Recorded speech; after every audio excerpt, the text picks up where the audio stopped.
Just wanted to, a year ago, for Sunshine Week, we announced a new program that we called Sunshine Audits. The background of this is the auditor's office, in addition to testing financial controls and auditing financial statements, we also audit the compliance of state and local governments to statutes. Statutes and administrative rules are the business rules for government.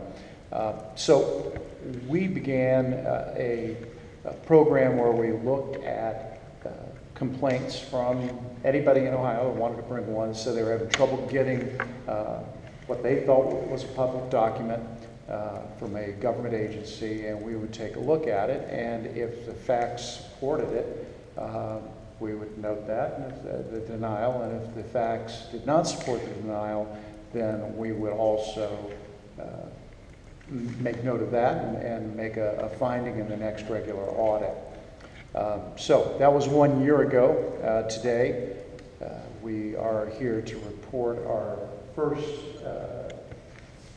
results, and as you can see in the little chart here, which is also in your handout, we didn't have a whole lot of takers. We had some, and I hope that by having this report to the taxpayers of what we did that first year, that maybe word will go out that some good can come of this.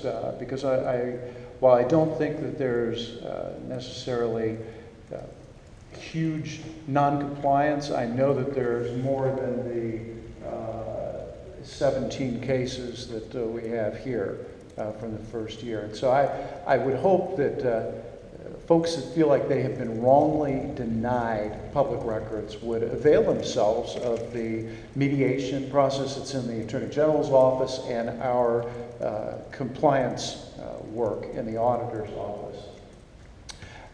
Interestingly, and we have a little synopsis of each of the cases in there. One of the most interesting things to me is instances where we had an initial denial to the requester, and when the auditor's staff showed up and asked to give a justification, why aren't you giving this up?